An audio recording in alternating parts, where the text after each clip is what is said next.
Let's talk about a secret fluency pillar.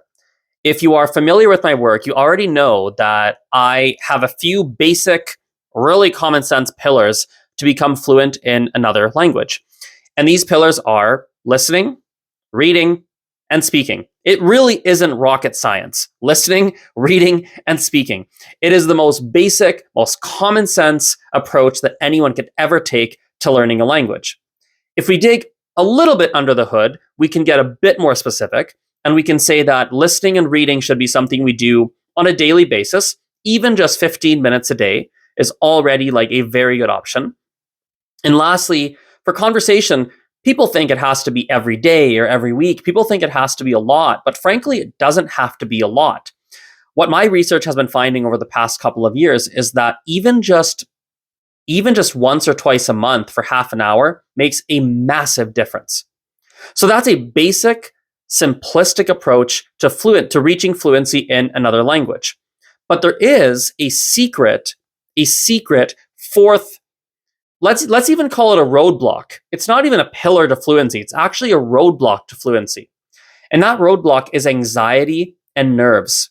A lot of language learners, when they're learning languages, they're just so nervous. They're questioning if they're on the right path. Especially, by the way, when someone like me comes along and says, look, reaching fluency is actually remarkably simple. When someone tells you it's remarkably simple, and all of a sudden you're spending time on learning a language and it doesn't feel remarkably difficult, now all the alarm bells start to go off. You're thinking to yourself, is this all it takes? I just have to do a little bit of listening, a little bit of reading, some talking every now and then. Is it really that straightforward? They let go of all these notions that they had that learning a language is hard. They have to let go of the struggle. I spend quite a bit of time on Reddit, and I answer people's language learning questions.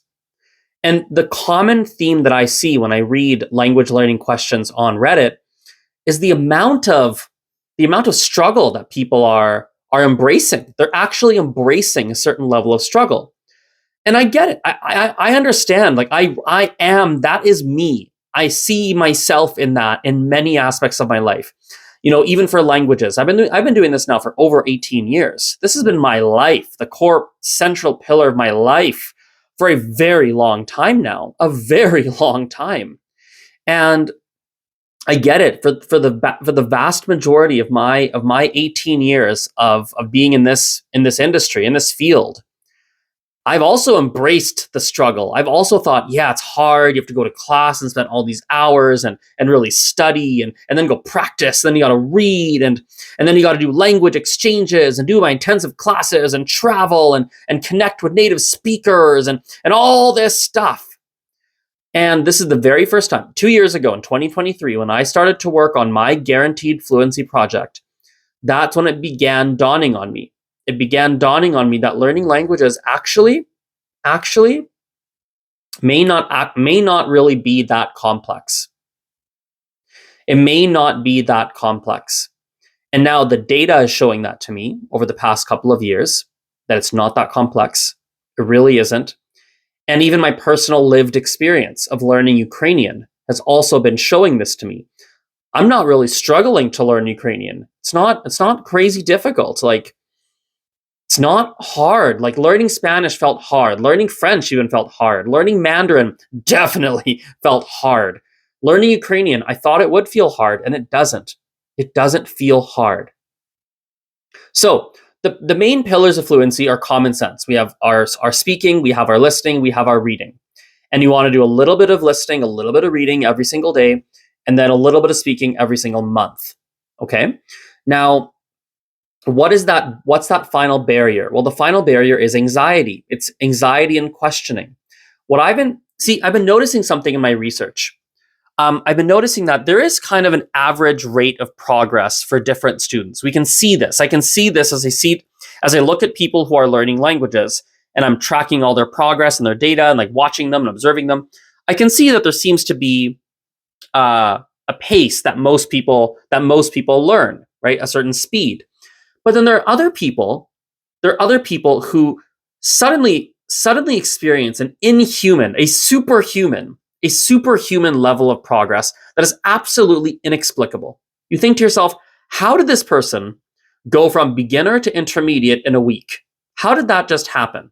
How did this person go from this level to this level in this much time? How did this person learn all these words so suddenly? How did this person go from writing this one way and then 2 weeks later writing way better? How are some people making these huge leaps and bounds forward that make no logical sense? How is that possible?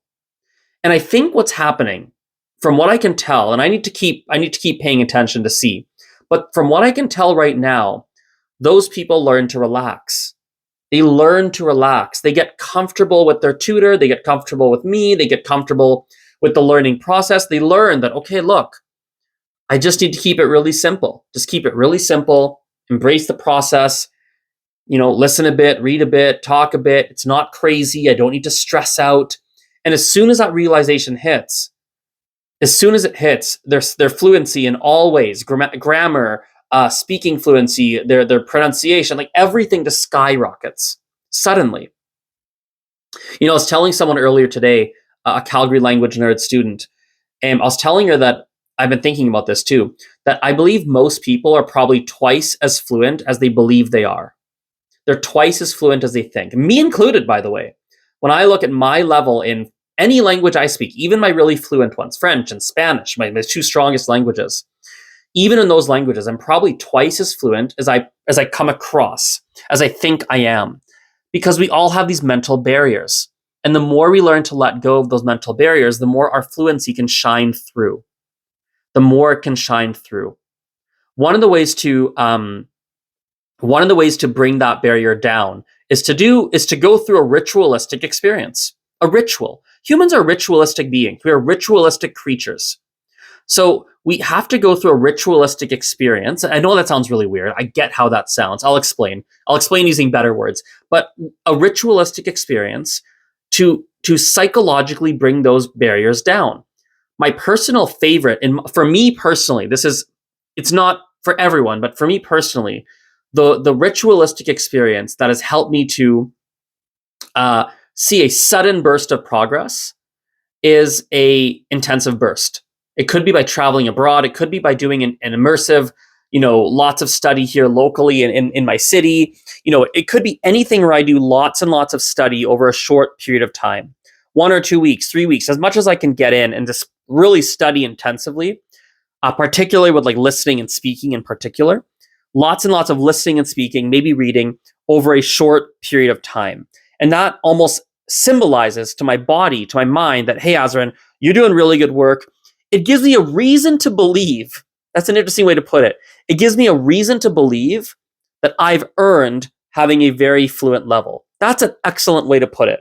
See, it's funny that I've never actually said that out loud. And it might even change, now that I've said that out loud, it might even change to some degree the approach that I use at the Calgary Language Nerds. You see, yes, I think that's right. We need a reason to believe that what we're doing is a good idea. Like when we think to ourselves, hey, learning a language is super, super simple. You just got to listen and read and talk and embrace the process. It almost sounds too easy. We're creatures built for struggle. Humans, we're creatures built for struggle.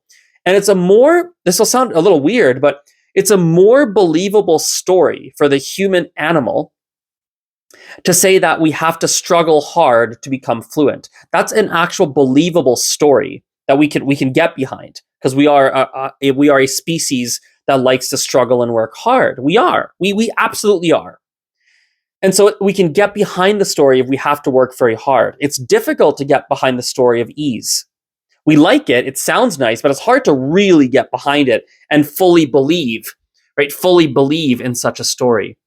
So for you, what it might very well be is to get the best of both worlds. To say, look, most of the time I got to keep it light and breezy. A little bit of listening every day, a little bit of reading every day, talk to someone every month, keep it light and breezy. But every now and then, go through that ritual where you really go at it hard. And it signifies to your genes on some cellular level. I'm not a scientist, this is my guess, but something about this just feels so right over the past, as I look back on the 18 past years of experience I've had, right? It looks like doing that ritualistic experience to symbolize to yourself, look, I'm now doing this really intensive thing to progress suddenly in a language. That might be the final unlock. That might be what actually reduces all those nerves. The nerves could be yourself telling you that I don't know if I'm actually doing enough. So to silence those nerves, you might keep it light and breezy most of the time, but then incorporate kind of like an intensive burst at least once every few months. Anyway, thank you so much for listening and watching today. I really appreciate your attention, and I'll talk to you guys next time. Bye-bye. See you.